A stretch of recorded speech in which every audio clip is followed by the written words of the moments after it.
Everyone, we're just going to take a couple of minutes of your time to show you how to share your screen if you are a participant in a Zoom meeting. So as we can see, this is our main view for Zoom when nobody is sharing a screen. So we have the lovely Ellen, who is the host of our Zoom meeting. Hi, Ellen. And we've also got Dharmesh there as well, who's another one of our participants. Beautiful, Dharmesh. Thank you. So as a participant, the way that you share your screen is you go down to the control buttons on the bottom of the Zoom window, and you can see the lovely one in the middle in the green says share. So if you click on that, you'll get a big white window that will pop up with a whole load of options. Now you can click on things like whiteboard, and that allows you to share some ideas and all draw on a whiteboard simultaneously.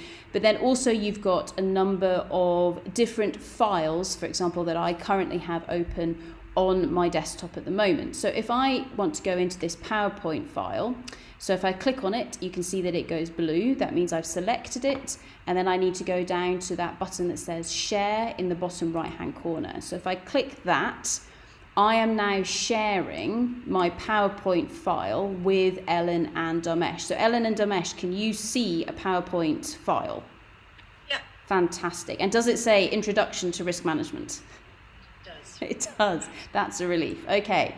Now, what you can see has happened is that your Zoom window has disappeared. Okay, so we've still got the 3 videos from Dharmesh and Ellen and yourself, but you've lost things like your participant list and also your chat function as well. And the way to bring those back is to go to this little bar that has appeared in the middle of the top of your screen. And as you can see here, when you hover over the green bit of that bar, then your control panel that used to be down at the bottom of your screen has now miraculously appeared at the top of your screen. Now in there, if you click on participants, you get a box that pops up. Okay, so this is a floating window of all of your participants. You can change the size of this, you can move it around. Okay, so try and tidy it away somewhere. But if you want to bring back your chat function, for example, you'll notice that it has disappeared from your control bar.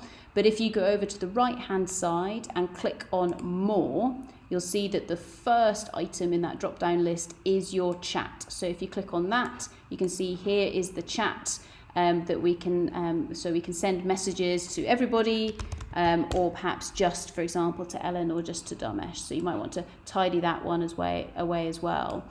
Now, the annoying thing with regards to this window is that you run out of space quite rapidly, especially if you're trying to present the slides. So what you might want to do, for example, is to collapse down all of those videos, because you don't need to see yourself, of course, when you're presenting, although you may want to see one of the other people that you're wanting to talk to, so you can get rid of that. You can also, of course, condense down your chat or your participants as well. So if I just bring them back again, because it's more interesting looking at Dharmesh and Ellen. With regards to actually presenting these PowerPoint slides, obviously you can either do it like this in the main PowerPoint forum, but then everybody gets to see your workings of your PowerPoint, and also, of course, you lose any animations you've got. Also, everybody else can see any hidden slides that you might have. So instead, it's much better if you just click on the slideshow button or that presentation mode. So if you click on that, that then takes into the usual PowerPoint slideshow that all of us are very used to. And if you just use your cursor buttons on your keyboard, for example, you can then begin to click through those slides as a whole, and things like any animation that you might have will work perfectly, because of course you're just viewing PowerPoint as a whole. Now, with regards to stopping share, for example, or say, for example, I might want to go straight to another file, okay? What you can do is if you go back up to your control bar again, so of course hovering over that green bar, you'll see here that there's the option to go to new share. So if I click on that, your white sharing box reappears. And say, for example, I want to show Dharmesh and Ellen our website, okay? All I need to do is click on the website. So this is my Google Chrome browser here, and I click share. So immediately you can see that we've moved across into our website as a whole. And what you've got here, of course, is that green boundary around the edge of the website, okay, or around the edge of that window is lit up. And so Dharmesh and Ellen, can you guys see the website at the moment? Yep. Fantastic. Okay, so you can see how you can move from one window straight to another window just by going up to the top of the screen, selecting New Share, going into that white box, and selecting the window that you want to move to. So say, for example, I want to go back into PowerPoint again. You can see just how easy that is.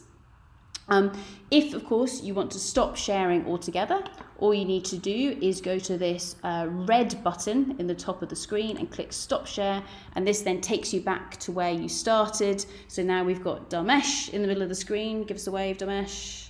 Fantastic. And then Ellen, if she says something. Hi. And that puts Ellen in the middle of the screen, and you can see we've just gone back to our normal way of looking at things. Now, of course, it's lovely looking at Ellen in all her glory, but you can, of course, click Gallery View, and then all three of you become an equal size, and which sometimes, depending on the kind of conversation that you're having, might be preferable. So thank you very much. I hope that was useful.